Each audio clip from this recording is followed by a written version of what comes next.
Imagine a metropolis where booze is outlawed yet runs rampant like the river. Cram it with nearly 2.9 million souls. Half are newcomers from abroad, chatting in a babble of tongues. The rest are torn between shock and excitement at the urban transformation unfolding. Secret bars lurk behind barber poles and mortuaries. Codes murmured at anonymous entrances. Jazz notes floating from underground spots at the witching hour. Toss in the sharp, artificial scent of bathtub gin. The sharp bite of spent bullets scattering on sidewalks. And that ever-present unease. Every stranger could be law enforcement, a mobster, or a hybrid of the two. Welcome to Chicago, 1926, the bustling hub, the thirsty town, where the 18th Amendment criminalized a whole populace, yet no one bats an eye. Tonight, we dive right in, not as sightseers glued to gangster flicks or scholars poring over archives. We're immersed, through several days via one individual's lens, swept up in the pulse of the dry era, every scent, sound, flavor, dread, and everyday norm they'll encounter. Your gaze stirs to the muted glow of late afternoon. A hazy beam sifts through grimy panes untouched by soap in ages. Motes of dust linger in the still air, almost motionless. For a fleeting instant, confusion reigns. Then it hits. Night shifts have been your routine for 8 months solid. Your system has synced to the pattern, dozing by daylight, rousing as dusk descends. Odd at the outset, sure, but adaptation comes. The urban beast wears dual masks, diurnal and nocturnal. Yours is the shadowy one now, and you've carved out a niche there. The chamber reeks of typical Chicago flophouse essence. Dank furnace fumes creep upward from below via floorboard gaps. Aromas waft from Mrs. Kowalski's quarters on the level beneath. Boiled cabbage, sizzling onions, grease-laden frying. Nicotine clings to the papered surfaces. Legacy of decades' worth of lodgers puffing away in these confines. A subtle boozy edge drifts from the speakeasy a couple structures away, borne on favorable breezes across the masonry. Layered beneath, the inescapable musk of overcrowded humanity, yourself included.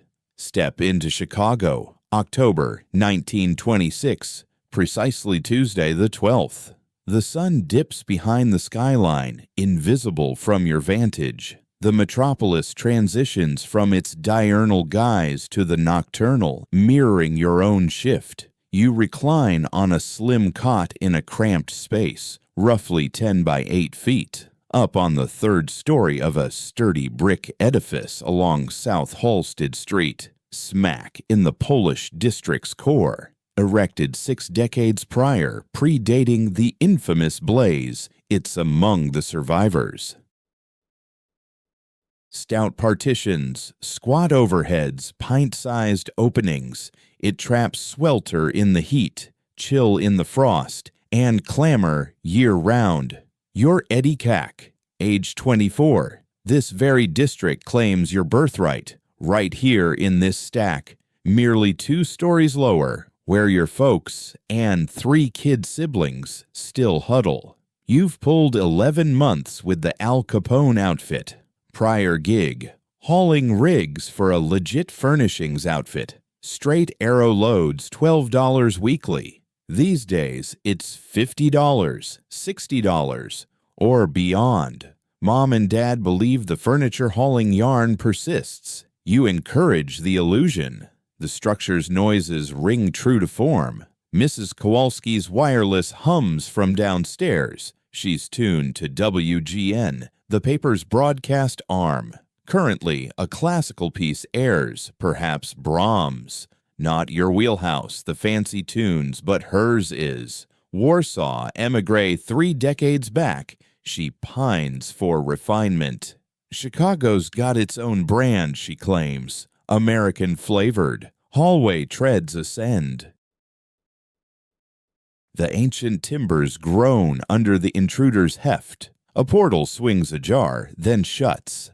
Liquid gurgles in the conduits, some resident priming a sink or tub. It reverberates via the relic pipes. Beyond the walls, avenue clamor evolves. Morning bustle wanes, mill hands trekking back, merchants securing gates. Twilight crews clock in. Automobiles hum, alongside equine clatters.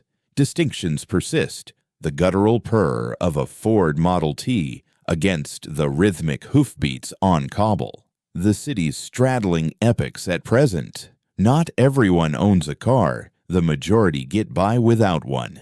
The streets belong to all alike. Church bells chime nearby. St. Adalbert's just 2 blocks to the north for the evening Angelus at 6 o'clock.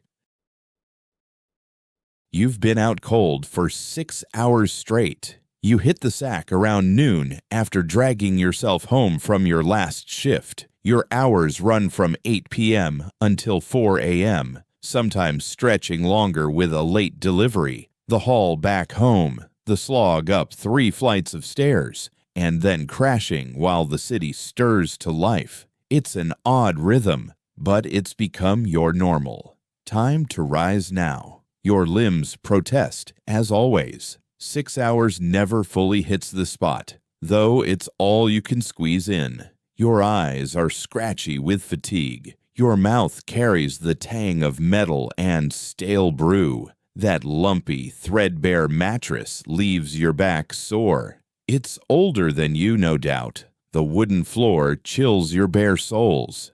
In Chicago's October chill, heat hasn't kicked on in places like this. Landlords drag their feet to save on coal, figuring gripes from renters won't cost them a dime. You're in just an undershirt and shorts, what you wore to bed. Pajamas aren't in your world. Folks you know don't bother with them either. That's for the wealthy. A special outfit reserved for slumber. Underwear's a luxury you're thankful for as it is. The room's bare bones. The bed, a single chair piled with your garments. A little table holding a pitcher of water and a basin, plus a wall mirror split by a jagged crack in one corner. No wardrobe in sight, just a hook on the door's reverse for your coat. Electricity. Not up here. The 3rd floor hallway has a lone bulb for everyone to share. You make do with candles and a kerosene lamp. This spot sets you back $6 weekly, but it's solely yours.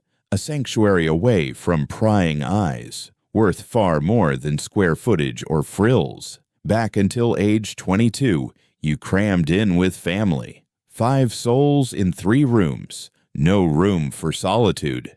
This cramped, plain space is all your own. You tip water from the pitcher into the basin. It's frigid and tinged rusty. Filled it yesterday at the hall's shared faucet, the one feeding the entire level. At least the building has plumbing. Chicago's system ranks among the city's rare successes. Still, those ancient pipes shed bits of corrosion, so you avoid staring too hard. You dash the icy liquid on your face, jolting fully alert. Wet fingers rake through your hair, flattening it down. Pomade and a proper comb can wait. Damp will do for the moment. The fractured glass shows your reflection. 24 years young, but you appear seasoned beyond them. Chicago hurries the wear on everyone. Your cheeks have hollowed out since before. Dark circles linger beneath your eyes. A permanent mark of night work. Dozing by day always feels off-kilter, no matter the years. Still, you're fit. You've got steady pay, pulling in more than your old man ever saw. That means plenty. Your outfit waits on the chair from last time. First. The white shirt, cheap cotton snagged from a Maxwell Street hawker for 75 cents. It's seen 2 wears since the last scrub. Reeks of smokes and perspiration, but not filthy enough for the hassle yet. Water means work. lugging it from the hall spigot, begging heat on Mrs. Kowalski's stove if she's game, scrubbing in a tub, then air drying. You clean only when things truly reek, not mere use. Next, the black wool pants, thick and sturdy, bearing a homemade patch over the left knee. The seams are rough, slanted, erratic, yet they endure. Your ma would cringe at the handiwork. She once schooled you in proper stitching as a kid. You tuned out back then. Regret nips now. You stick with suspenders over belts like most guys your age have ditched them for. They spread the load better during crate hauls and avoid digging in when you stoop, which is constant. The tie's dark blue, narrow, edges wearing thin. No rule demands a tie on the job, but you don one regardless. First impressions count, nowhere more than bootlegging. Respectability serves as your cover. Socks come next, gray wool, mended at the heels. Third day straight on these. You've got 4 pairs altogether, cycled weekly through the wash. Finally, the shoes. Black leather, battered, with outsoles thinning from your gait's outward roll. Bought new 2 years back. They're fading out gradually, but you're stashing cash for fresh ones. Decent pairs run $5. You're close. You layer on the clothes with deliberate care. Shirt fastened to the neck. Tie secured by calloused fingers that could do it blind. Suspenders snapped to the pants band, tuned just right. Every step forms your evening drill, the shift from rest to readiness, enacted identically night after night. Once you're completely attired, a shift settles over you. You're no longer just Eddie, the guy crashing in a leased bedroom. Now you're Eddie on the job. Eddie behind the wheel, hauling loads for the outfit that controls most of the Windy City's underground booze racket. That distinction matters a lot. You pat down your pockets. The wallet, slim hide holding $7 in cash, your license to drive, and that snapshot of the family from 3 years back. All of them frozen in rigid stances. No smiles since the photographer demanded stillness for the shot. Your ma already looks etched with hardship. Dad seems beyond his 46 years. The brothers and sisters appear as kids there, but they've grown up since. Then the keys, a pair linked on a ring. One unlocks this space. The other fits your folks' place below, even if you seldom bother with it. You quit joining them for meals down there several months past. Far too much prying. Way too many fabrications needed. A pack of smokes. Lucky strikes down to half. You aren't a heavy user, perhaps 4 or 5 daily, yet in this line of work, it's universal. Keeps the fingers busy. Gives something to pass along during downtime. Acts as a mild icebreaker. And matches. Tucked in a flimsy book from a South Side joint. Pure promo. All those hidden bars hand them out stamped with just the title. No location, no contact. Finding them is insider knowledge. That's the system's edge. Pocket knife, compact with twin edges, grip of wood, polished to a sheen from use. Handy for countless minor chores. Snipping twine, prying open boxes, trimming nails, slicing fruit. Everybody totes one. It isn't for fighting. It's practical gear. You steer clear of firearms. Plenty of haulers pack heat, but you've held off. Bringing a piece alters the balance. Possess it, and temptation might strike to fire. Fire it, and lives end. Yours included maybe. You've chosen speed on the road and quick words over bullets. So far, that's kept you breathing. Prior to heading out, you slide up the lone window pane. Chilly gusts rush through. The scent contrasts sharply with the stale indoor stuff. Cleaner, yet denser too. Quintessential Chicago aroma.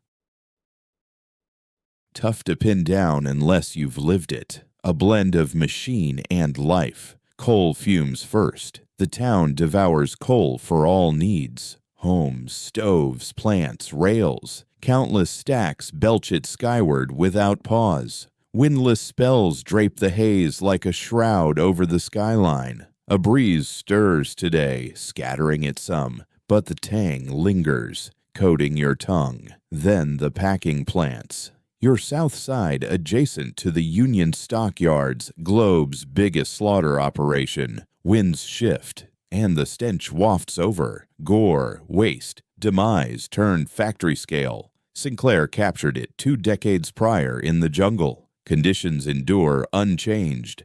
Identical odor, raw savagery, newcomers toiling for scraps, meals simmering next. Myriad suppers bubbling in countless flats.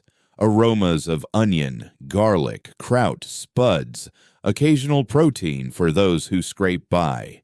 The essence of getting through.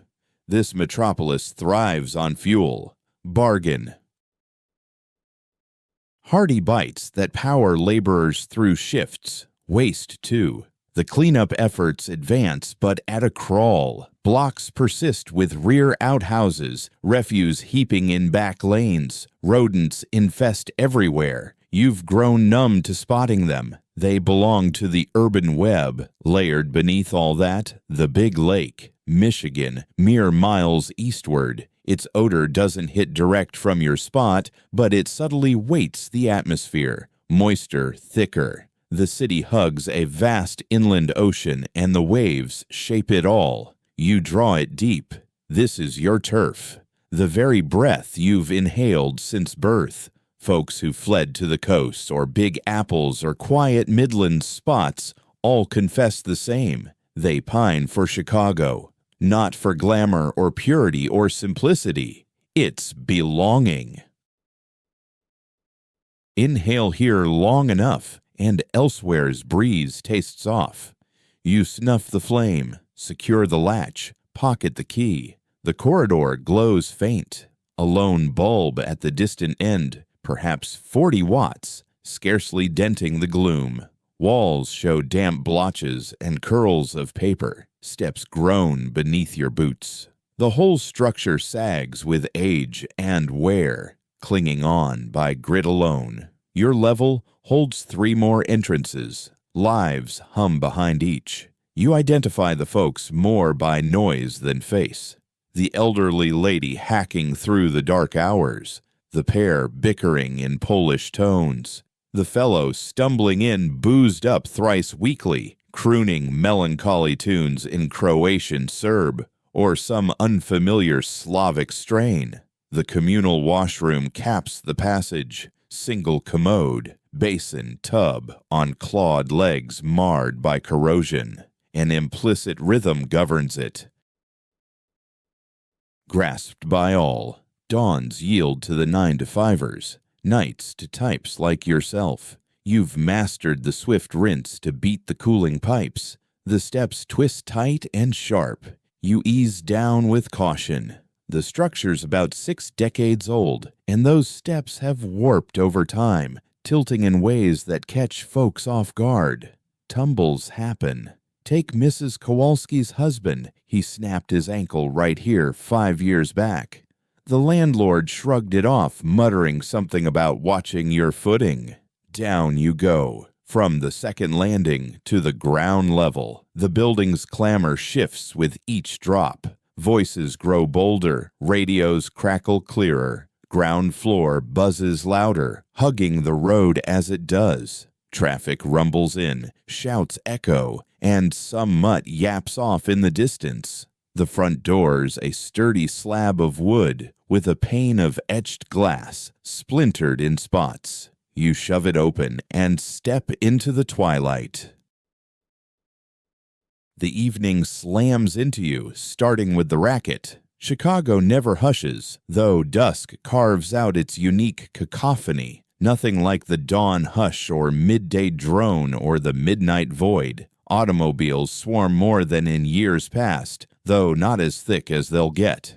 mostly boxy black Model T Fords clattering along Halsted Street at 20 or 30 miles per hour. Their motors cough and sputter in that signature rattle, while the horns blare sharp and rude. Drivers blast them at jaywalkers, rival vehicles, stray pups, or just the air. It's the city's relentless chorus. Then the trolleys. Chicago's surface lines rumble through on the big avenues, and Halsted's got one.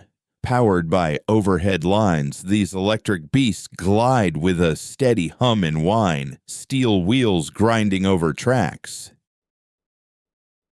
The conductor's bell clangs at intervals. Horses persist too, hauling delivery carts loaded for stores, eateries, and households. They plod along steadily, slower than the autos, their hooves tapping out a measured beat on the cobblestones. When nature calls, they drop their loads right on the spot, and the mess lingers till a downpour rinses it, or a broom hauls it off. Folks chatter and yell and guffaw, spats flaring up in Polish, Italian, Yiddish, Greek, Lithuanian, and God knows how many more tongues. This town's a melting pot, 60% immigrants or their direct offspring. The blocks pulse like a Tower of Babel, and you've picked up scraps of each lingo to scrape by. English for the brass, Polish in your corner of the world, Italian at the trattorias. A smattering of Yiddish seals deals on Maxwell Street.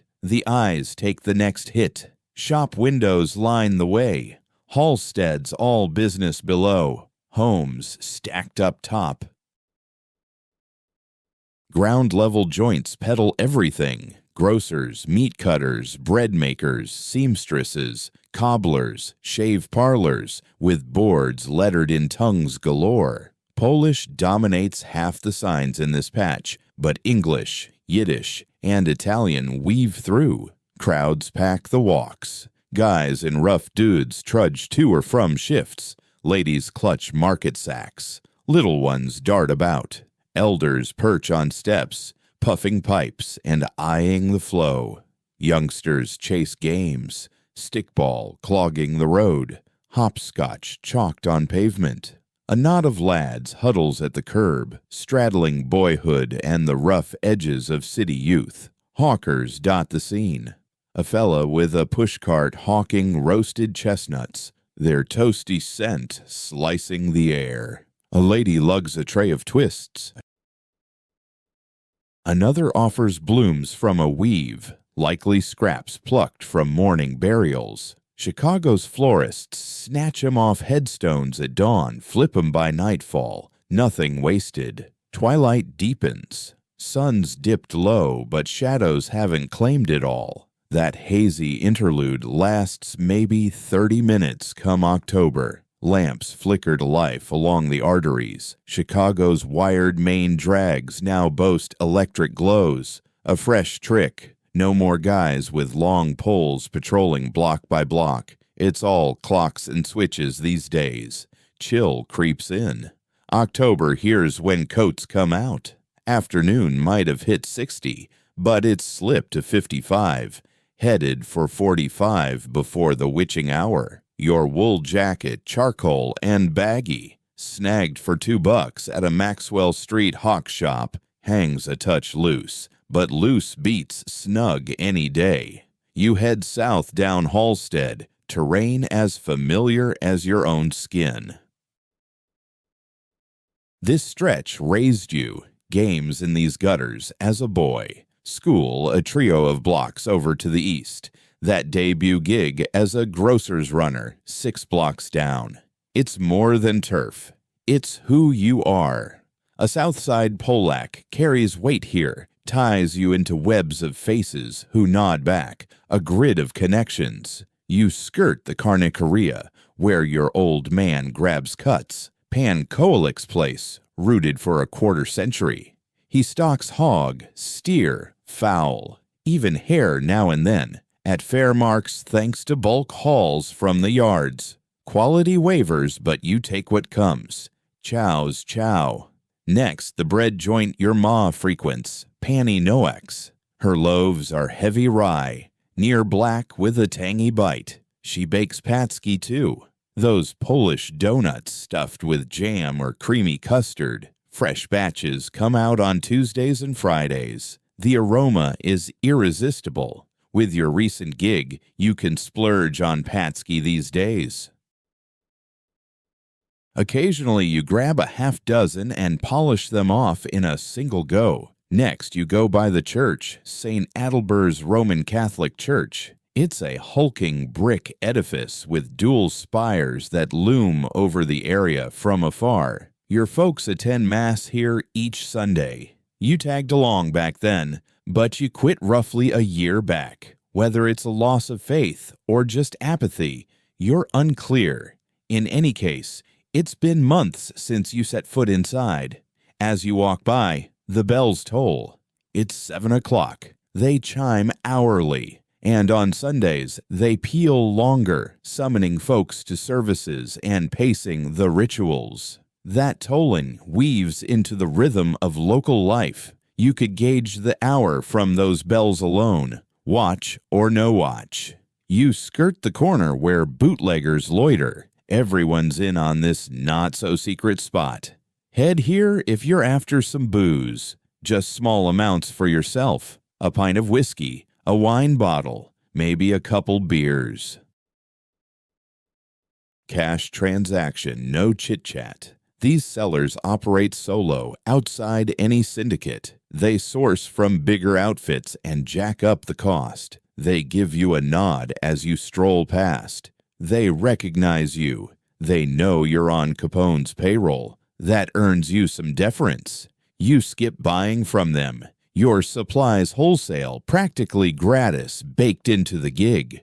Still, you keep it civil. No need to stir up trouble. You go by the speakeasy's doorway. This one's no hidden gem. It's right out in the open. The structure's a 3-level brick tenement. What was once a ground-floor grocer is now the White Eagle Speakeasy. Entries via a side street door, plain save for a little eagle motif over the lintel. A password's required, though it rotates every week, and the whole block's clued in. The White Eagle handles around 200 patrons nightly. They offer beer, wine, whiskey, gin, plus seating, a counter, and a modest platform for occasional tunes. Stanislaw runs the place, forking over protection fees to Capone's crew. You've dropped off hooch there in the past. He's a solid client, prompt with payments. No gripes on the goods. You're not hitting the White Eagle this evening. Work calls. But spotting it brings back the whole setup. Speakeasies form the hubs of a web. They source from middlemen. Middlemen pull from runners and brewers. All feed kickbacks upward. Chicago's peak is Al Capone, or rather Capone alongside Johnny Torrio. Torrio's the official head, but it's clear Capone's the coming force. Torrio's pushing 50s, eyeing an exit. Capone's 27, ambitious, ruthless, magnetic. Folks already dubbed the group the Capone outfit. Paperwork be damned. You never deal with them face to face. You're buried a few rungs below. Your boss is Vincent, under Frank Needy, who answers to Capone. That's by design. Get pinched, and you can't spill on Capone. You've never crossed paths. The streetcar pulls up at the 31st Street halt. You hop on, toss a nickel into the fare box. The conductor acknowledges you. You snag a standing spot. It's jammed, as usual this time. You clutch an overhead leather loop. The vehicle jerks ahead, its electric drive buzzing. The urban scene drifts by outside. Riding the trolleys in Chicago offers its own brand of reflection. You're squeezed amid unknowns, near enough to catch their sense. Yet no one locks eyes. All gaze into space, lost in private reveries. The ride rocks and clatters. Riders board. Riders exit. The fare taker announces stops. 33rd Street, 35th Street, Persing Road. You're bound northward. Tonight's shift kicks off at a depot on the near west side, roughly 4 miles from your digs. Walking would take an hour, but the trolley does it in 20. Cheap at the price. The area's shift heading north. Still blue-collar, still newcomers, but varied groups. Increasing Italians near the center, more Greeks, more Jews. Chicago's a patchwork of cultural pockets, each boasting its churches, merchants, tongue, and self-contained trade. The architecture evolves as well. Higher rises, increased masonry over timber, shifting commercial over homes. You're nearing the Loop, that central zone boxed by the EL tracks encircling it. The Loop pulses as Chicago's daily commerce core, financial houses, workplaces, big retailers. After dark, it's subdued, but never silent. Madison Street. You yank the signal cord. The trolley halts. You alight into unfamiliar turf. The depot sits on South Poria Street, a bit below Madison. It's a sturdy brick pile, 4 levels high, with bays at ground level and blank walls on the base floor. Higher up panes are blacked out. It resembles countless other storage facilities scattered throughout Chicago, mundane, faceless, and utterly ordinary on the surface. But within these walls lies a central nerve center for Capone's bootlegging network. Booze arrives from various channels, sneaked over from Canada, brewed in clandestine suburban stills, or seized from competing smugglers. Here, it's cataloged, warehoused, and funneled out to speakeasies dotting the south and west sides. This place handles roughly 10,000 gallons weekly. That's an enormous volume of liquor. That's a fortune in profits. That's a massive gamble with the law. You head toward the entrance. The door is sturdy metal coated in green paint, featuring a narrow peephole at eye height. You rap on it 3 times, then a beat, followed by 2 more. The slot shifts aside. A gaze peers through. "Eddie," you announce. The panel shuts. Bolts click free. The door swings inward. The interior matches the classic image of such a spot. Hard concrete underfoot, towering ceilings, endless lines of wooden pallets piled up to 6 feet high, plus forklifts, those innovative contraptions, shifting loads around, with about 20 guys hustling to check inventory, haul goods, and run the gear. The atmosphere reeks of booze, but not the inviting aroma of a cocktail. It's the harsh tang of pure ethanol, biting and lab-like, blended with the scent of splintered timber from the boxes, gritty cement particles, and the ever-present haze of tobacco from the laborers who puff away non-stop during the dull stretches. The supervisor goes by Benny. He's in his 40s, heavyset with a cigar forever wedged between his teeth. Unlit, just gnawed on. Loyal to Capone for half a decade, he oversees the operation with the precision of a drill sergeant. "Eddie," he grunts upon spotting you, "you're ahead of schedule." "Light traffic," you reply. "Fine. Busy evening ahead. 3 halls, south side, west side, loop. You're on the south side." "How much?" 200 gallons, 4 crates of genuine Canadian Club, bound for 4 separate joints. Familiar with the path? "Sure am." "Vincent's tagging along for protection." Vincent again.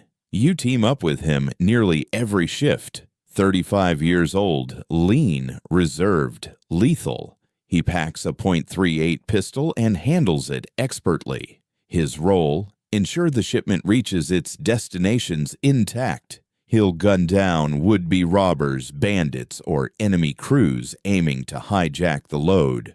Or he'll turn on you if you get any ideas about skimming.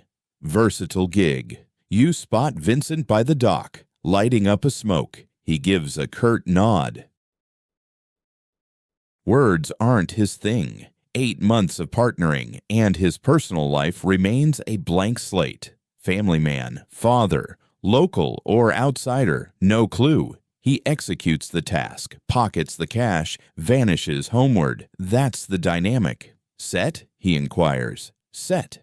Securing the load runs 20 minutes.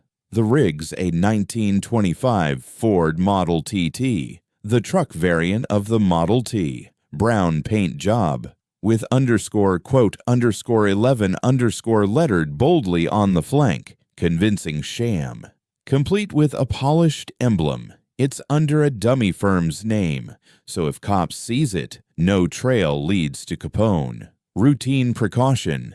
The goods slot into the rear. 4 timber cases, each holding 50 gallons in separate flasks. Padding of newsprint keeps the glass from shattering. Every crate tips the scales at around 400 pounds. You and a young hand named Tommy, barely 19, maneuver them aboard with a dolly. Grueling labor, your spine's bound to protest come morning. Beneath the truck bed hides a secret panel, unlocked via specific fasteners. Tucked inside, a Thompson submachine gun plus 200 bullets. You've yet to fire the thing. Vincent's drawn it on 2 occasions. He keeps mum. Benny approaches, clipboard in hand. Green Mill first, 2 crates. Then Sunset Cafe, 1. Plantation Club last, 1. All set for you. Payment upon arrival. You acknowledge. Those dives are old hat. Green Mill sits on North Broadway in Uptown, a swanky spot. Jazz Haven. Sunset Cafes at East 35th in the Black Belt. Jazz, too. Upscale, drawing mostly black patrons. Plantation Club's West Side, diverse bunch. Dicey area. Trouble last week, Benny probes. None. Solid. Don't start now. Vincent settles into the shotgun seat. You slide behind the wheel. The motor hacks to life with a throaty sputter. Model TTS aren't refined rides, noisy, bumpy, sluggish. They max out near 45 miles per hour, yet they're tough and easy on repairs, ideal for runners like you. You ease from the dock onto Peoria Street. The nocturnal circuit kicks off, navigating Chicago's after-dark pulse. Evenings on these roads feel distinct, less bustle than daylight hours, yet far from deserted. Folks heading to night shifts, folks wrapping up late meals, crowds spilling out from theaters, patrons making their way to speakeasies, working girls lingering on specific street corners for clients, officers cruising in search of simple busts or quick payoffs. The illumination varies greatly. Main thoroughfares boast electric bulbs, while narrower lanes stay unlit. You weave in and out of bright spots and shadowy voids. The headlights on your truck offer some aid, though it's limited. Those on a Model T are feeble acetylene bulbs casting a pale yellow beam. Mostly, you rely on familiarity and gut feel to find your way. Chicago's layout is second nature to you. Born and raised here, you grasp which roads are paved smoothly, which ones are rough with cobblestones, and which remain unpaved dirt. You're aware of intersections with signs, those manned by traffic officers, and those left wide open. You can spot the potholes from experience. You recognize safe areas from risky ones. Heading west along Madison Street, past Halsted, then turning north onto Halsted. It's the identical avenue you strolled earlier, but now a northern stretch further along. This part feels more industrial. Warehouses and plants dominate with sparser foot traffic. The trolley tracks persist, yet the vehicles run at longer intervals after dark. And police cruiser approaches from the other way. The officer eyes your vehicle. You keep your gaze forward. He lets you pass without issue. This owes something to chance, something to strategy. Your rig appears ordinary enough. You're holding to the posted limits. Crucially, the local force in this zone draws pay from Capone. Not every badge, but sufficient numbers. The holdouts tend to avert their eyes wisely. Graft in Chicago isn't some outlier. It's baked into the system. Mayor William Hale Thompson first voted in during 1915 and returned in 1919, has turned graft into governing principle. Thompson consorts publicly with Capone. They show up side by side at gatherings. It's common knowledge that no one intervenes. Or, put differently, those with the power to act are embedded in the machine. A brief reformer, William Deaver, took office in 1923. Deaver genuinely pushed to uphold Prohibition. He directed sweeps against speakeasies. He targeted rum runners. It fell flat. The city kept boozing, perhaps even harder. The joints got shrewder at concealment. The payoffs grew more refined. Come the 1927 vote, Deaver gets ousted, and Thompson regains the seat. You get this because it's public lore. Politics plays out like a show. You veer west onto Chicago Avenue, followed by a northward shift on Clark Street. Clark qualifies as a key north-south lifeline in Chicago. It stretches from the south side clear to the northern outskirts. Even after hours, it's active. Automobiles, trolleys, pedestrians. You trail a streetcar for a few blocks, pacing its rhythm, pausing at each halt. Vincent strikes a match for a smoke. He skips sharing one with you. That's his habit. You're fine with it. Your own lucky strikes sit ready in your coat if the urge hits. The quiet inside the cab feels easy. You and Vincent have settled into a rhythm. No words required from him. None sought from you. Partners on the job. Nothing deeper. He's guarding the shipment's arrival. You're handling the wheel. That's the deal in full. Lincoln Park slides by on your right. The greenery fades into dark silhouettes of branches under the stars. By daylight, it's a gem. Grassy trails, the animal gardens, the edge of Lake Michigan. Come nighttime, it draws the discreet pursuits. Trysts, narcotic trades, card games, brawls. Cops swing through, but half-heartedly.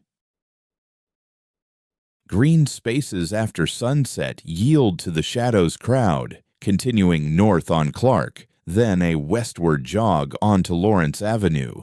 The surroundings shift once more, leaning toward housing. Structures rise 3 or 4 floors, brick facades accented with stone. Uptown territory now, a hub for Chicago's nightlife. Stages, ballrooms, eateries, hidden bars. Home to the Green Mill. The Green Mill Cocktail Lounge perches at 4802 North Broadway. On paper, it's above board, licensed for dancing and dining, dishes on the menu, bands providing tunes. It meets every regulation, except it also pours hooch against the law. But with it being universal practice, and officers bought off to turn blind eyes, the breach is theoretical. The place is a 2-level brick edifice topped by a green neon marquee over the door. Neon's cutting-edge, pricey, attention-grabbing. The Green Mill's glow announces itself from afar. No underground dive here. This one's a showcase. You ease the truck into the rear lane of the establishment. The service door awaits deliveries. Vincent exits ahead, scans the area, confirms the coast clear. You step down, head to the rear, swing open the hold. 2 wooden cases holding 800 pounds of Canadian Club whiskey, roughly $2,400 at bulk rates. The Green Mill could turn it for around $7,000 retail. The rear opens up. Out steps a guy. S, part of the Green Mill's muscle. He towers at 6'4", weighs in around 260 pounds, built solid with brawn. S is employed by Jack McGurn, the guy overseeing the Green Mill on behalf of Capone. You've made drops here plenty of times before, over a dozen. S recognizes you right away. Quote 16. Together, you and S haul the initial crate through the rear door into a dimly lit storage area, chilly and shadowy, its walls stacked with racks of booze, glassware, and pantry staples. You slot the crate onto the designated shelf for Canadian Club. Then you head out to fetch the other one. The exchange wraps up in about 10 minutes. S hands over the cash, $1,600 in 20s and 50s. You tally it fast. Vincent double-checks the bills. It adds up right. You pass S a simple slip of paper scribbled with the figure. No official document, just something for their books. Quote 17, you say. Quote 18, S replies. You hop back into the truck, and Vincent secures the money in the steel case beneath his seat. Easing out of the alley, you merge onto Broadway, pointing south. First stop complete. 2 more ahead. The Sunset Cafe sits at 315 East 35th Street, smack in the middle of the Black Belt. That's the local term for the South Side district housing most of Chicago's African American residents. The moniker stems from the area's intense concentration, squeezed in like a cinched belt. It stretches approximately from 22nd Street to 63rd Street, bounded by State Street and Cottage Grove. Around 200,000 Black Chicagoans call it home, many having migrated north from the South in the last 2 decades as part of the Great Migration. They sought employment, liberty, and prospects superior to tenant farming. Chicago offered improvements over Mississippi. Sure, but not the dramatic upgrade they'd envisioned. Heading south, you traverse the Loop, serene this late. Sparse pedestrians dot the sidewalks, but the place feels deserted overall. Major retailers like Marshall Field's and Carson Peary Scott stand shuttered and unlit. Office towers loom black against the sky. Even the theaters have mostly wound down on a midweek evening. Cruising down State Street, the pavement shifts from sleek asphalt to battered craters. The municipal upkeep lags badly on the south side compared to the north side, a deliberate oversight, not happenstance. The district reveals itself bit by bit, crowds thickening on the corners, melodies spilling from lit windows, jazz and blues, echoes of the Southern Black experience carried to this urban hub. Scents evolve too, with unfamiliar aromas from home-cooked meals laced with novel seasonings. The Sunset Cafe cuts an imposing figure, a 2-level brick structure bearing a bold marquee proclaiming nightly shows. It's among the top black and tan spots in town where integrated crowds, black and white alike, mingle freely. That's a rarity. While much of Chicago's nightlife stays divided by race, jazz venues frequently buck the trend. Whites venture into black enclaves to catch performances by black artists, part of the city's peculiar ethnic truce. You swing into the rear lane. The routine mirrors the Green Mill. Vincent scans the surroundings for trouble. You swing open the truck's rear. The door creaks ajar, and an unfamiliar face steps out. Quote 19, Joe King introduces himself. Peyton runs the Sunset Cafe. As a black businessman thriving in the bootlegging trade, he's an outlier in a field dominated by white mobsters. Most speakeasies fall under gangster control, yet Peyton holds his ground, albeit forking over tribute to Capone like all the independents. The joint prospers sufficiently that Capone leaves it be. No sense sabotaging a steady earner. Down you lug the crate into the basement vault via steep, cramped steps. $400 worth, cumbersome and weighty. Sweat beads on your brow by the time it's stowed. The fellow settles up in bills. $800. You verify the sum. Vincent rechecks. All good. Back aboard the truck, you steer south on State, swing west onto 35th, then north up Ashland Avenue toward the west side. The Plantation Club stands apart from the prior venues. It's modest in scale, gritty amid a fading district. The wooden two-story frame, once whitewashed, has weathered to a dull gray.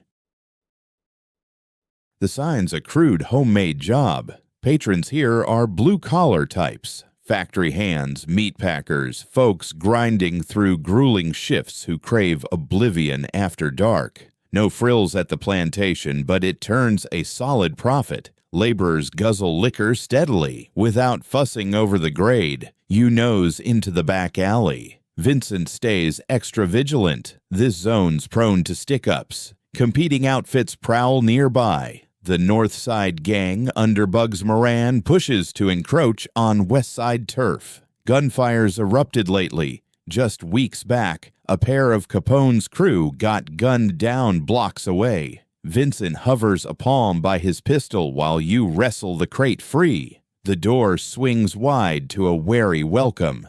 A guy cradling a shotgun, barrel lowered but in plain sight. He clocks you, eases up a notch.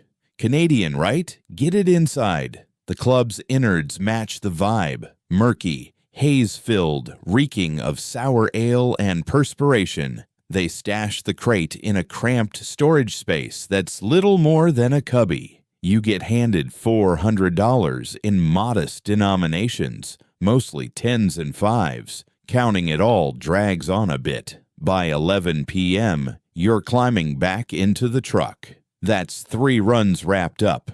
$3,200 secured in the strongbox. Vincent's got the job of hauling the cash to the warehouse. Benny'll double-check the tally against the slips and send it climbing up the ladder. Up there, Al Capone's pockets keep filling out, while you'll pocket your $50 at shift's end. Maybe extra if the folks on the receiving end were in a giving mood. Solid cash. The fattest paychecks you've pulled in your life. Every so often, you mull over the real price tag. You swing Vincent back to the warehouse near 11:30.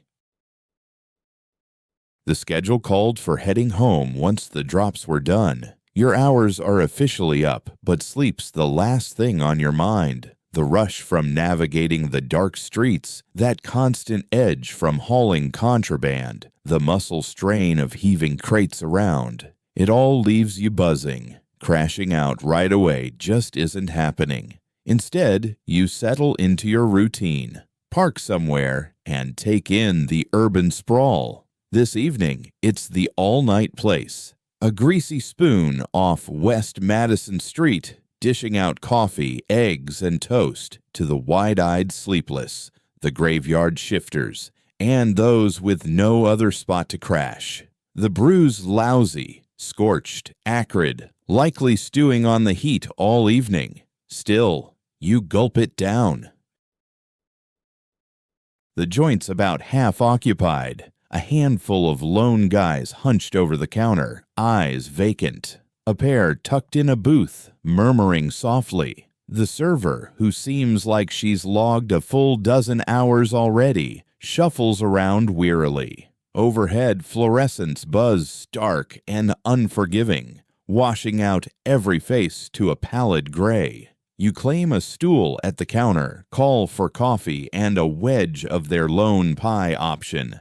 Apple. It ain't anything special. The fruit's gone to paste. The shell's chewy, but it's sugary fuel that runs you 20 cents. You chew it deliberately. No one crowds your space. That's the magic of these after-hours eats. Folks stay sealed in their private worlds.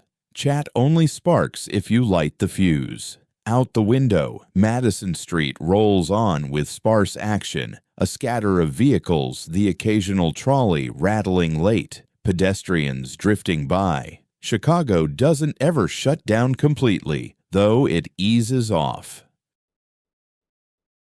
Those stretches from midnight to daybreak bring a hush. The metropolis pauses for air. Your thoughts drift to the evening's hall. 3 stops, smooth as silk. That's the norm. Routine nights blend into tedium. You roll, you offload, you cash out. The bloody tales folks whisper about, the blasts, the stick-ups, the mob hits, they occur, sure, but not nightly, not by a long shot. It's odds diluted over countless deals. 11 months in, and you haven't squeezed a trigger once. Vincent's let off rounds on 2 occasions, first against some hijackers, then fending off competitors angling for a cut of the goods. Each time just bursts to spook, nothing lethal. Signals sent, hands off this load.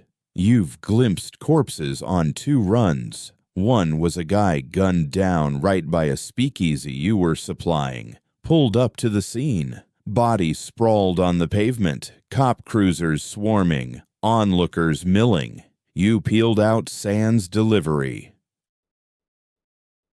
Returned the following evening. Business as usual. New bouncer at the door, old code word intact.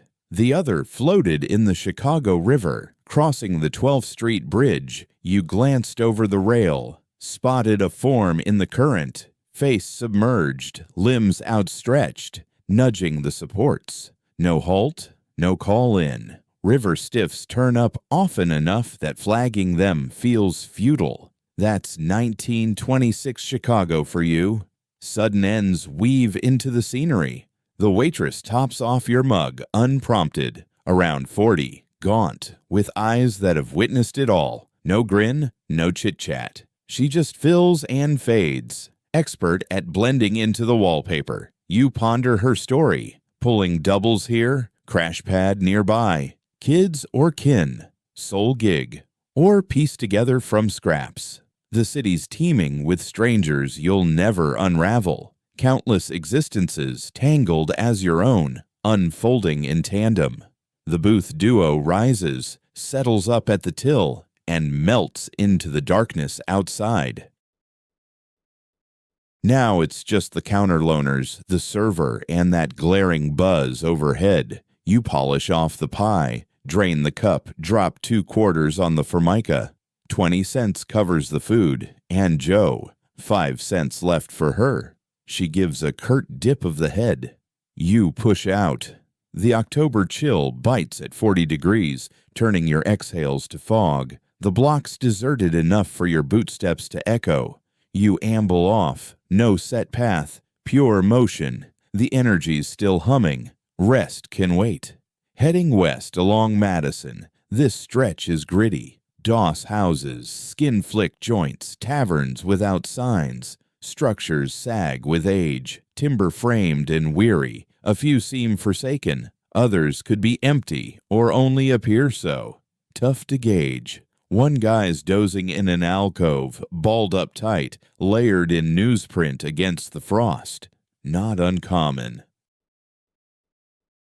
Chicago's got hordes adrift on the streets. Many folks wound up on the streets after the World War. Others drowned their troubles in booze. Plenty more simply hit a streak of bad fortune. Social support in this town is practically non-existent. It's sink or swim around here. You press on, beyond a bunch of guys huddled by a blazing barrel in a vacant patch of ground. They glance your way as you go by. You give a quick tilt of your head. They return it.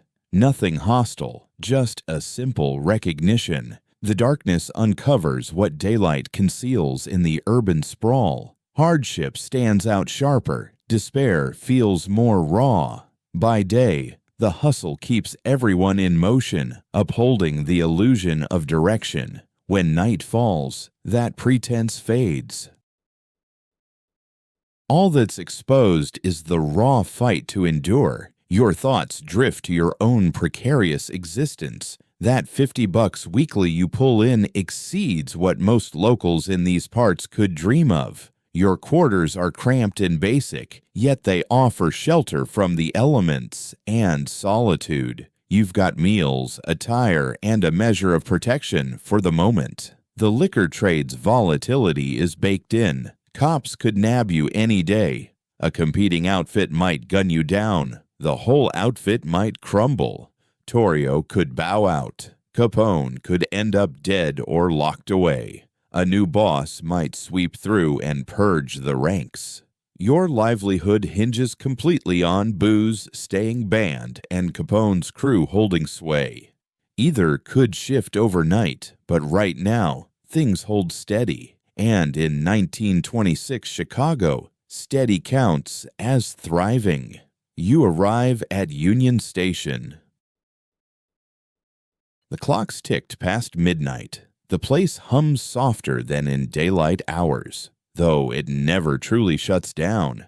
As a major rail center, Chicago sees trains rolling in and out around the clock. The Grand Concourse stays accessible, drawing a sparse crowd. Folks awaiting overdue departures, vagrants seeking refuge from the chill, a handful of cops making rounds. The hall stretches vast under Beaux-Arts grandeur, vaulted heights, stone pillars, lines of hardwood seats. Buzzing with life by day, it yawns empty after dark, amplifying its scale. Footsteps reverberate. You claim a seat. No one hassles you. Guards ease up late like this. Stay peaceful, and you can linger. Your eyes scan the room. A household with youngsters. The little ones dozing against mom and dad. An elderly lady clutching a sack, solitary in her vigil. A pair of suited professionals murmuring low, eyeing timepieces. A uniformed trooper, perhaps returning from duty or shipping out again. All these souls are in transit, arriving or departing. Union Station marks a gateway. Here, the windy city links to the broader nation. Rails fan out to every corner. New York, Los Angeles, New Orleans, Seattle, the entire land within reach. You've stuck to Chicago your whole life, venturing outside Illinois just once as a boy, up to Milwaukee. The notion of boarding a locomotive and vanishing elsewhere carries a lure. Wipe the slate clean. Fresh town alias existence. Yet you recognize it won't happen. Deep down you get it. This is your turf, kin nearby, your tongue, your ties, all rooted here. Fleeing would sever those bonds. Why bother? The same woes plague every burg. The dry law grips the whole country. Want stalks nationwide. Vice thrives everywhere. At least in this spot, the rules feel familiar. You head out from Union Station near 1 in the morning. The trek back covers roughly 60 minutes. A trolley could speed it up, but you opt for the stroll. The exertion clears your head. The crisp breeze sharpens it. By arrival, exhaustion should claim you. You head east along Jackson Boulevard, veering south on Halsted. Well-trodden paths by now. The roads lie deserted. Scattered vehicles, scarce pedestrians. The metropolis nears its deepest slumber. You skirt storefronts you recognize. Hives of activity in sunlight. Now barred and shadowed, the urban pulse varies by time as much as place. Each avenue pulses to its beat, its timetable. Halsted at 1:30 stays hushed. You spot a lone figure heading north, likely wrapping a graveyard shift like yours. A mutual dip of the chin passes between you, the quiet nod to common ground. Both up when rest calls, both woven into the nocturnal weave. Your tenement comes into view. The third-story pane shows no glow. Your space awaits untouched. You ascend the steps softly, mindful of slumbering neighbors. Key turns in the lock. You enter. The air bites with chill. A match strikes a taper. Its modest glow edges back the gloom. No need for a full change. Shoes off, coat shed. The rest stays put. You stretch out on the mattress. Slumber creeps in gradual. Thoughts churn yet, cycling through the evening's beats. The runs, the eatery, the ramble, the depot. It all melts into haze. The structure murmurs around you. Distant snores, plumbing gurgles, framework shifts, timbers groan against mortar. Mrs. Kowalski's set drifts softly below, tunes of orchestra lingering. Does she doze, or let it play till dawn? Beyond the walls, the sprawl pulses on, but your watch ends here. The night's labor concludes. Tomorrow, though it's already creeping into today, you'll crash until the afternoon, then rise and run through the same grind once more.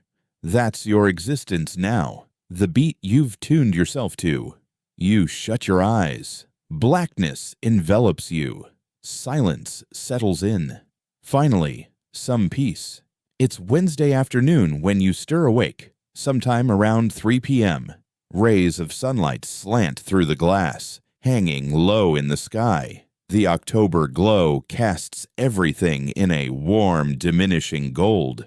You've managed about 6 hours of shut-eye. Hardly sufficient. It never is. Still, it's the portion allotted to you. The daily drill kicks off unchanged. You pour water into the basin, dash it across your face, run a comb through your hair. You pull on yesterday's outfit again. The fabric reeks of tobacco haze. Hunger gnaws at you. You skipped anything solid the day before, save for that slice of diner pie. Your gut rumbles, demanding attention. Time for a proper meal. You step out of your room, secure the lock, and head down the steps. Your folks' place sits on the ground level. A stop there could fill your plate. Your mom keeps the kitchen stocked and would serve you up without a second thought, but that'd invite the inevitable grilling. What about your work? Your odd schedule? The exhaustion etched on your face? Queries you'd rather dodge, so instead, you head for a spot to eat. 3 blocks down lies a Polish eatery, nothing flashy, just dubbed, quote, 21 with the sign reading, quote, 22 in Polish script. No frills required. The locals all know the drill. The interior's cozy and compact, radiating warmth, infused with scents straight from paradise. Simmering cabbage, caramelized onions, roasted pork, hearty potatoes. It's the sort of homey fare your grandma might have whipped up, were she still around and at the stove. Only about 10 tables dot the space, with roughly half taken. Day laborers grabbing a midday bite from their shifts. Elderly ladies sipping tea. A pair of young lads likely ditching classes, digging into pierogi. You claim a spot by the window. A server draws near, mid-40s, Polish roots, brisk and no nonsense. She chats in Polish. You reply in kind. It's your native tongue, even after a lifetime stateside. You request pierogi stuffed with potato and cheese, sided with crispy onions, dollops of sour cream, plus a tumbler of buttermilk. The dish lands fast. Those pierogi hit the mark. Soft casing, savory and straightforward inside. You chew deliberately, relishing every bite. This is genuine nourishment. Fuel for the long haul. As you dine, your gaze drifts to the scene outside. Halsted Street by day feels like another realm compared to its nocturnal pulse. Activity hums along. Ladies browsing markets, youngsters at play, guys clocking out from daytime gigs or gearing up for night ones. It's the immigrant labor engine of Chicago on full display, churning away in plain sight. An elderly fellow shuffles by, hunched over a hefty bag slung across his shoulder. Coal, perhaps? Or spuds. Something burdensome, yet essential. A cluster of kids, maybe 8 or 9, dashes along giggling, pursuing a ragtag ball. School's meant to be mandatory on paper, but reality bites different for newcomer households. They rely on the young ones to pitch in, earn their keep, scrape by. So the children labor. A few hit classes sporadically, others skip it entirely. Across the way, a horse-pulled cart halts at a grocer's. The handler hops off and begins hauling out boxes, likely root veggies like carrots, spuds, onions, the everyday essentials. The beast waits stoically, now and then flicking its mane against pesky insects. Such is the realm your parents navigate. The sunlit sphere, out in the open, built on honest toil and steady cadences. Yours unfolds in shadows, unseen, fueled by the outlaw trade and flipped schedules. Those spheres overlap in the very same streets, yet scarcely intersect. Your family remains in the dark about your shadowy pursuits. Your night shift crew knows zilch of your home life. You straddle the divide, yet fit snugly in none. Post-meal, you amble aimlessly, letting your feet guide you. The day's temperate, sunlight caressing your skin. You head up Halstead, veer left onto Division Street. That road slices a subtle divide. Below it, predominantly Polish turf. Above, a blend, Polish mingling with Ukrainian, Russian, Jewish enclaves. The structures mirror each other, but the shop fronts shift scripts. You stroll by a Jewish deli, wafts of newly baked challah and rye teasing the air. Next, a Russian Orthodox chapel rises, its bulbous dome gilded and sparkling under the rays. Then a newsstand hawking Yiddish papers. The hawker, bellowing, leads in a tongue that's foreign yet faintly familiar. Chicago unfolds like a patchwork quilt. Every heritage carves out its quarter, its customs, its private orbit. Traversing the blocks is like slipping over unseen lines, from Polish haunts to Jewish, Italian, German, Irish patches, delimited not by barriers but by placards, chatter, aromas. You arrive at Humboldt Park, a sprawling 107-acre green space crafted by the landscape masters behind New York's Central Park. Meadows, foliage, strollways, a serene pond. Midweek, it's subdued. Scattered walkers, moms with tots, seniors parked on seats. You spot a vacant bench by the water's edge. Settle in and observe the ripples. That pond's artificial, excavated some 3 decades back. The lagoon spans roughly 10 acres, its waters shallow and fringed by dense trees. Ducks glide across the murky greenish-brown surface, which isn't the cleanest, but mirrors the overhead sky and surrounding foliage, forming a serene oasis amid the urban sprawl. You linger there for about 30 minutes, your mind drifting aimlessly, simply existing without agenda. Such idle stretches feel like a rare indulgence. Your days are otherwise regimented. Sleep, rise, labor, eat, then repeat the cycle. These quiet interludes on a bench, free from obligations, seldom come your way. You observe the ducks as they navigate the water, now and then submerging to emerge with bits clutched in their bills, perhaps weeds or tiny fish. The lagoon supports its own little world, and the ducks thrive within it.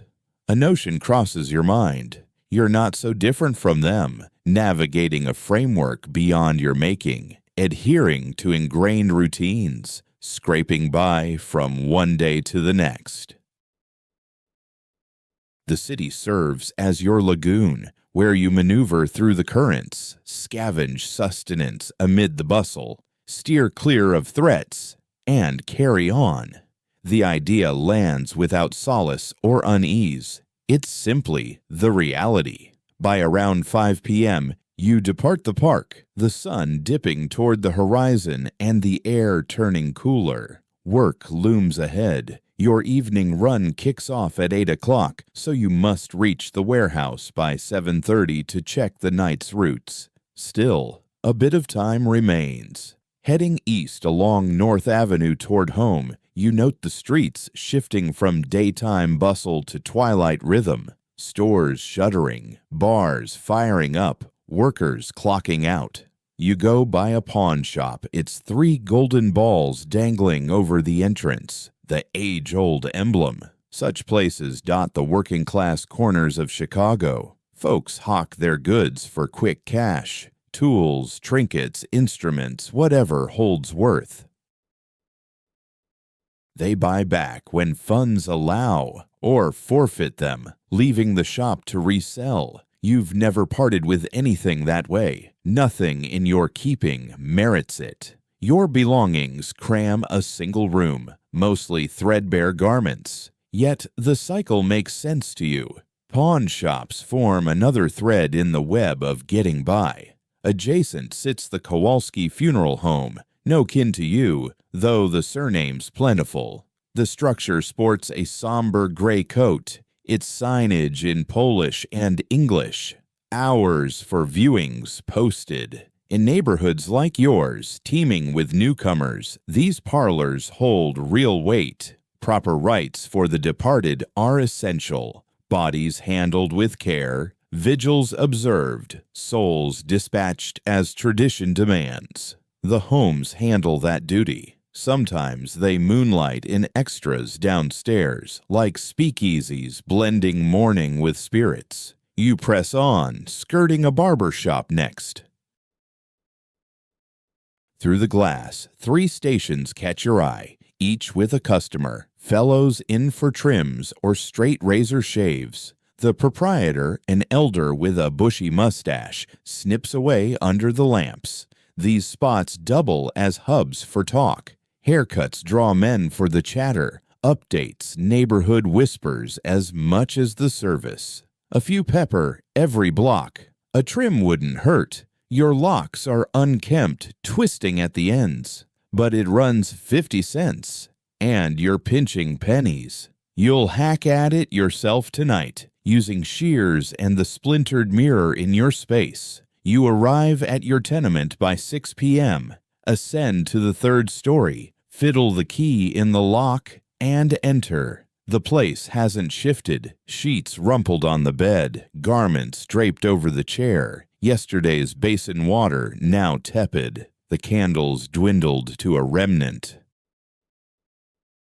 You perch on the bedside, survey the space. This cramped 10 by 8 foot nook defines your solitude. 1 pane, 1 entry, scant furnishings, your sparse effects. At 24, this sums up your lot. Does it suffice? No clear verdict emerges. It's less about sufficiency than acceptance. This is your lot. You navigate it accordingly. Your gaze turns forward, but not to far-off horizons. You can't envision years from now, only the immediate stretch. The coming week, month ahead. You'll stick with the Capone outfit, hauling loads under cover of dark. You'll stick to this lodging. You'll hoard what wages you can, stashing bills in the tin hidden beneath the mattress. For what end? It's hazy. Upgraded quarters, maybe a vehicle, or building toward a household one day. The aims stay fuzzy, intangible. Right now, it's endurance and the grind. A rap sounds at the door. You answer to find Mrs. Kowalski. In her 60s, compact and plump, her silver hair knotted in a bun, clad in a simple house dress and apron. Weariness etches her face, as it does everyone's here. Quote, 23. She says, quote, 24, quote, 25. Mrs. Kowalski eyes you with a trace of compassion. Quote, 26, quote, 27, quote, 28, quote, 29. We're planted here. We're not leaving. We count. Eyes open. Heard about that bust on 22nd Street. Nah, The feds tore through 3 spots last night, hauled in around 50 folks, and confiscated 1,000 gallons of liquor. Anybody we know, couple of haulers and a bartender or two. They're locked up now. You tuck that detail in your mind. The feds operate on a whim. They could hit a joint once and vanish, or camp out for weeks piecing together evidence. Caution keeps you sharp, but it only protects so much. If they set their sights on you, evasion is your main option. Vincent shows up back at the job in late August, looking gaunt and sluggish in his movements. The bullet hit to his shoulder, you find out, has mended, though it aches when he pushes it. No more hoisting the heavy loads for him.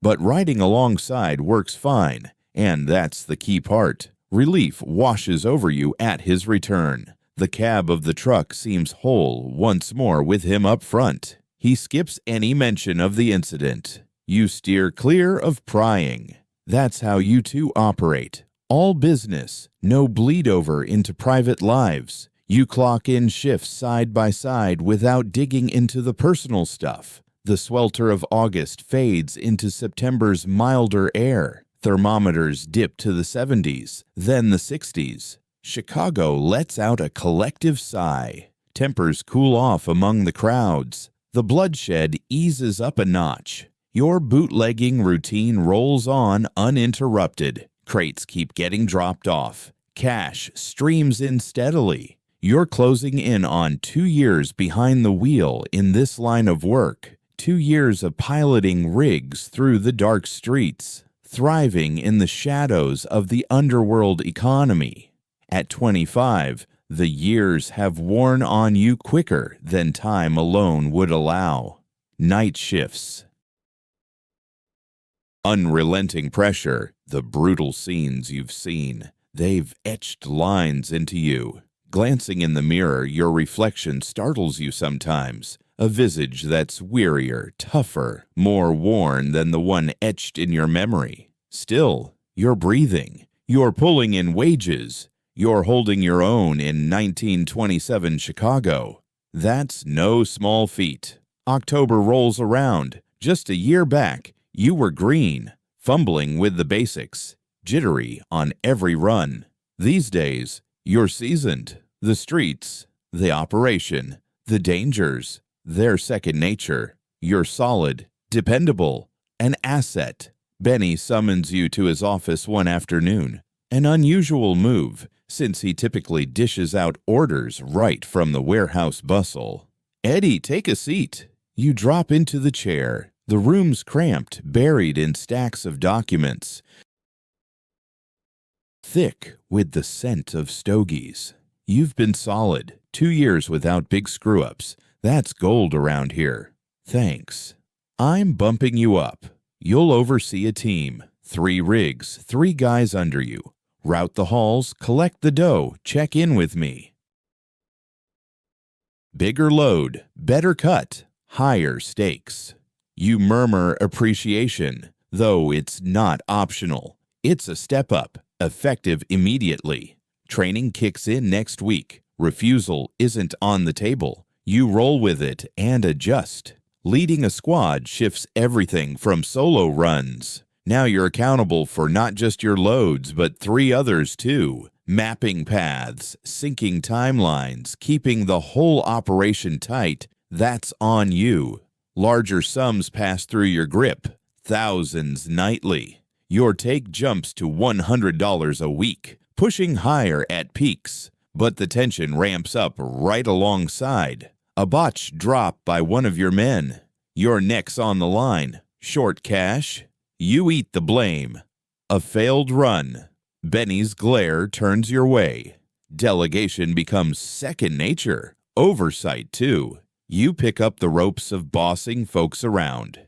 It's draining, sure, but it hooks you deeper than hauling alone ever did. Your brain's firing, tackling issues, calling shots. The mayhem drags into autumn. Fresh gunfights, fresh casualties. The feud pitting Capone against Moran churns endlessly. In November, one of your crew, a hotshot 19-year-old named Tommy, gets nabbed on a drop. Feds ambush the site. They impound the vehicle, snag the goods, and cuff him right there. You swing by the lockup to see him. Kid's terrified, in deep past his depth. "What now?" He blurts. "Zip it. Lawyer up." Capone foots the bill. Mouth stays shut. He agrees with a nod. "No snitching, swear." Loyalty holds for most. The payback for flipping beats any stretch inside, but pressure twists some. Tommy stays true. He draws 6 months in Fed pen. Capone's legal eagles shave it to the bone. Post-release, work's lined up if he wants back in. Still, you slot in a replacement pronto, no room for gaps in the lineup. A veteran named Frank steps up for Tommy's slot. The gears keep turning. November slips into December, marking your second holiday season in the trade. The speakeasies overflow once more. Halls never let up. You're grinding 16-hour stretches, wrangling teams, ensuring the flow stays flawless. The hall's staggering.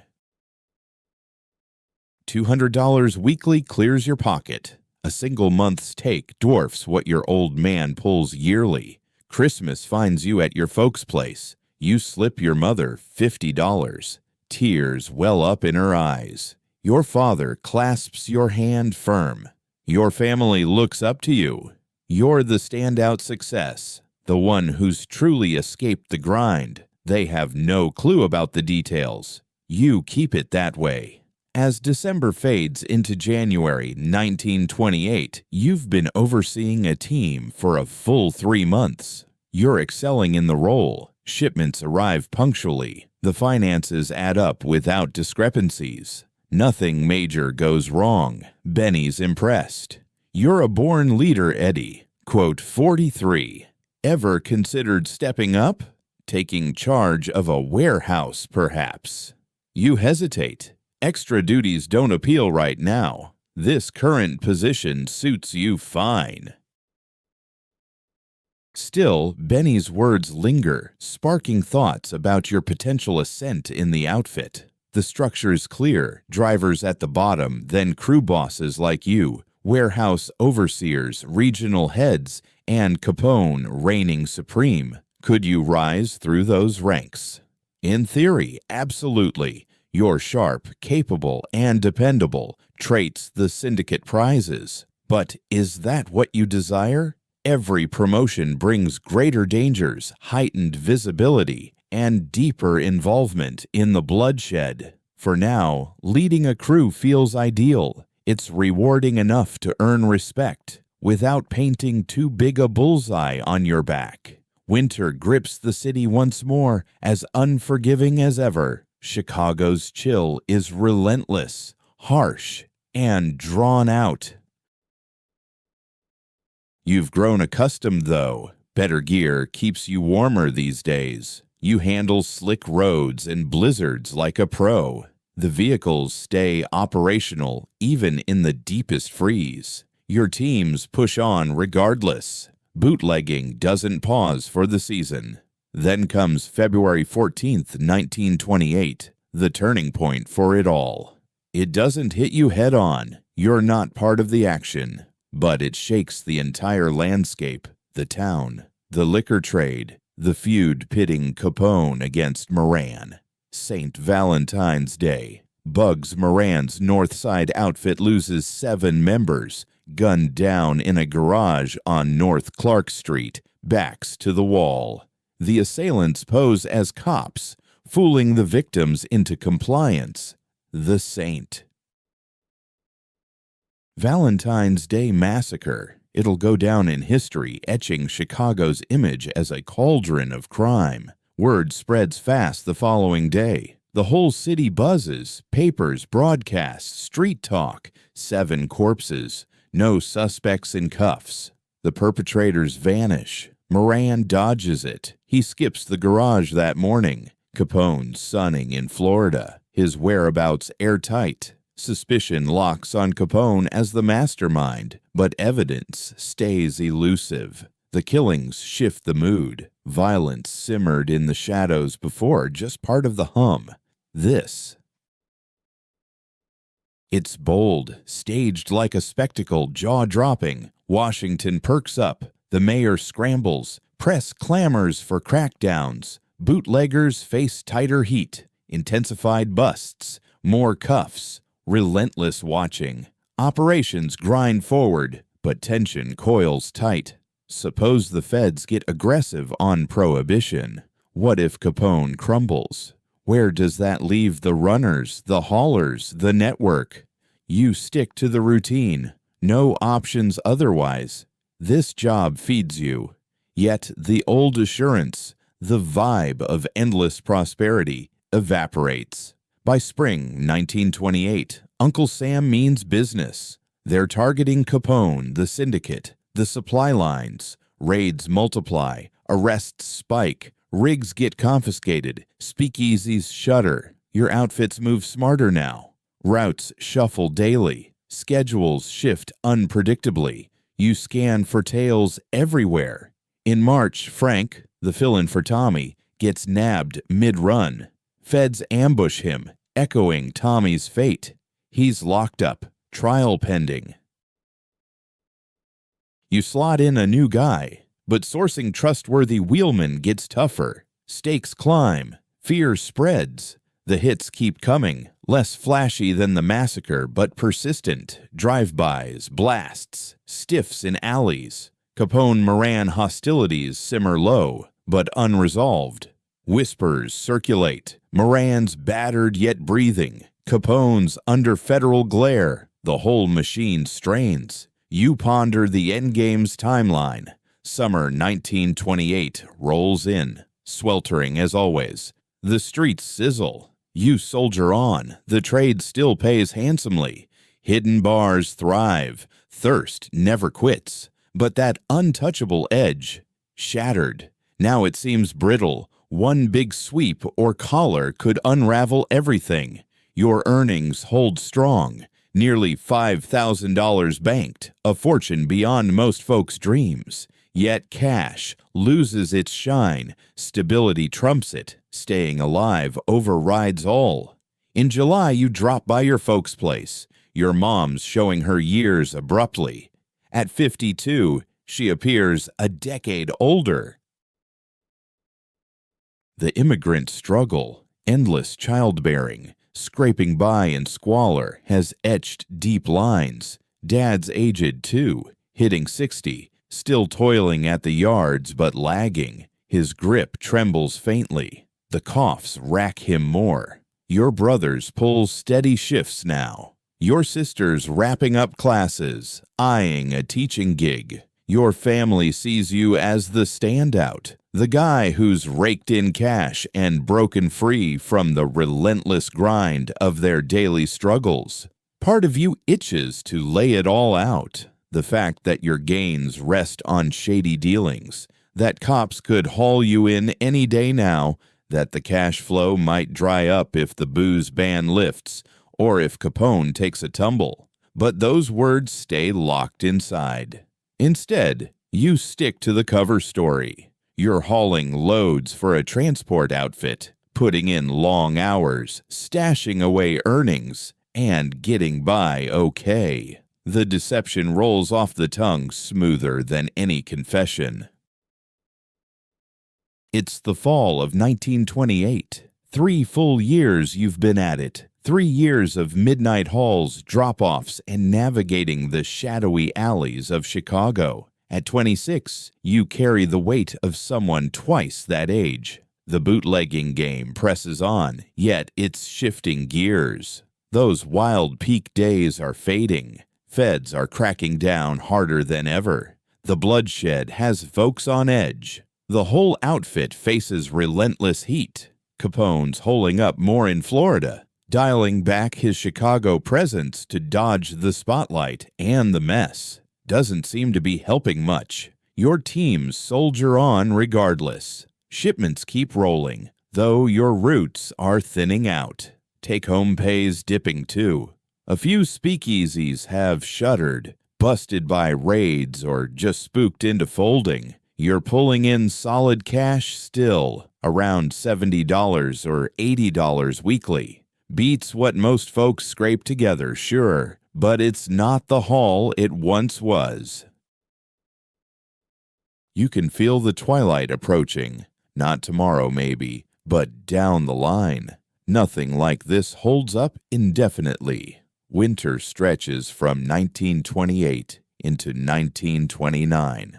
Another savage Chicago cold snap, with biting snow and gales. The town toughs it out. The liquor trade hangs in there. You push through too.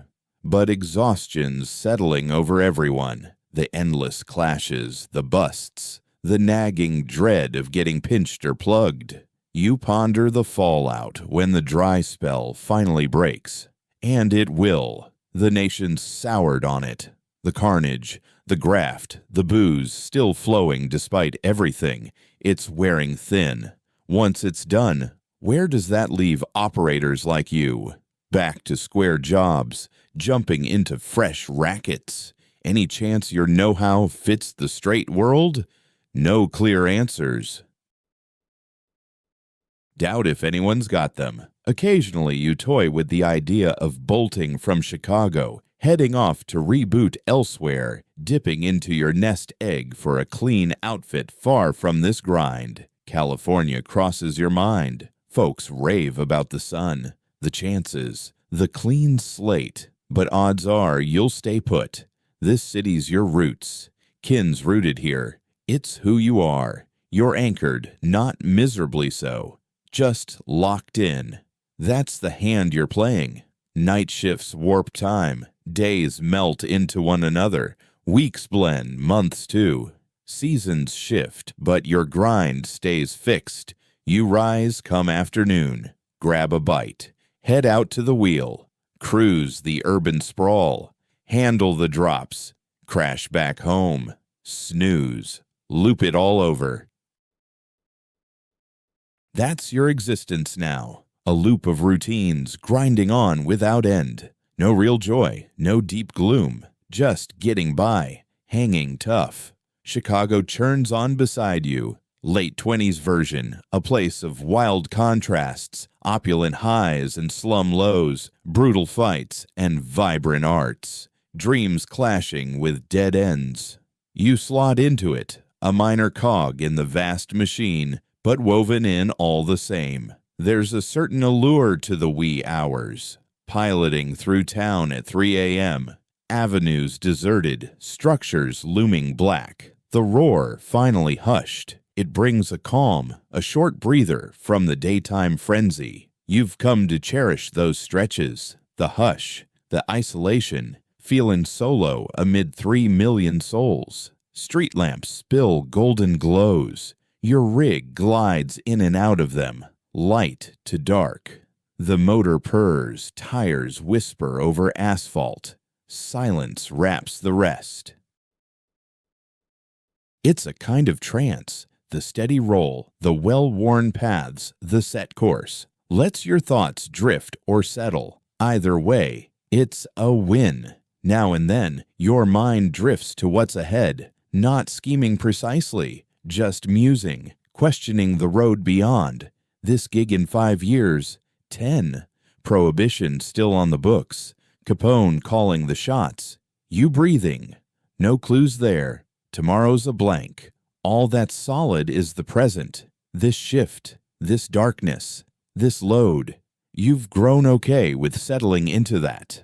Late Thursday night, March 1929. Drops wrapped up. Your outfits reported back. Rigs tucked in at the depot. Cash tallied. Records set. All squared away. Home calls nearing 4 a.m. You're beat, yet not quite done. You steer north along Ashland Avenue. No aim. Pure cruise.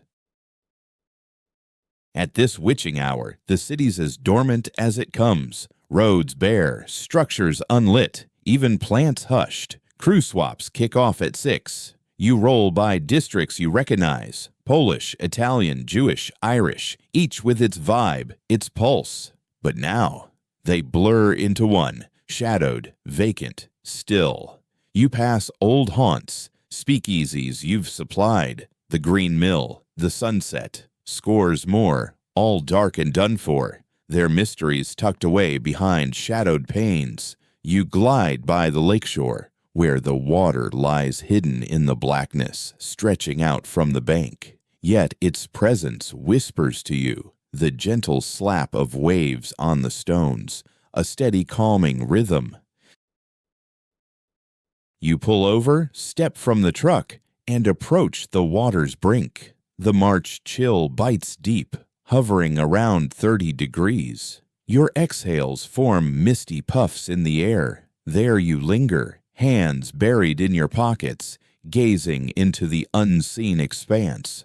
Behind you sprawls Chicago, teeming with 3 million souls.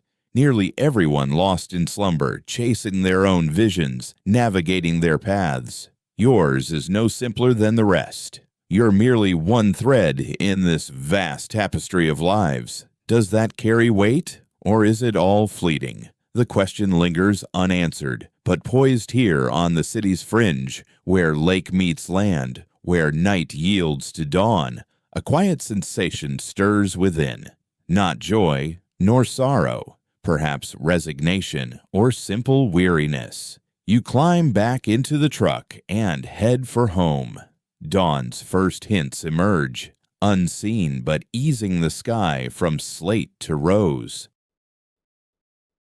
You arrive at your place, secure the vehicle, and ascend the 3 steep flights. Your space awaits unchanged, bed, chair, wash basin, mirror, your whole universe contained. Exhaustion overrides any urge to strip down fully. Off come the shoes and coat, the rest stays. You collapse onto the mattress. The structure hums around you, Mrs. Kowalski's radio murmuring, a distant hack of coughs, plumbing groaning, the walls creaking in the quiet. The metropolis stirs to life. Day dwellers launch into their habits. Night owls like yourself finally wind down. Your lids grow heavy. Slumber arrives gradual at first, then in a rush. The night's visions dissolve. The routes, the avenues, the visages, all melting into oblivion. Come afternoon, technically this very day, you'll stir awake. You'll grab a bite. You'll head out to the job. You'll navigate the urban sprawl. You'll handle the shipments. You'll return. You'll doze. The pattern endures. Such is your existence, your routine, far from the dreams of boyhood, worlds away from your folks' wishes. No flash, no valor, no grand purpose. Yet it's undeniably yours. You forged it. You inhabit it. You endure it. And that must suffice. Your breaths deepen and ease. Muscles unwind from neck to spine to limbs. The strain ebbs away. Repose draws you under, soft and unyielding. The urban pulse throbs on undeterred. The illicit trade rolls forward. The Capone syndicate presses on. Chicago marches ahead. But for you, the shift concludes. You've claimed this respite. Embrace it. Years will slip by. The dry spell will conclude.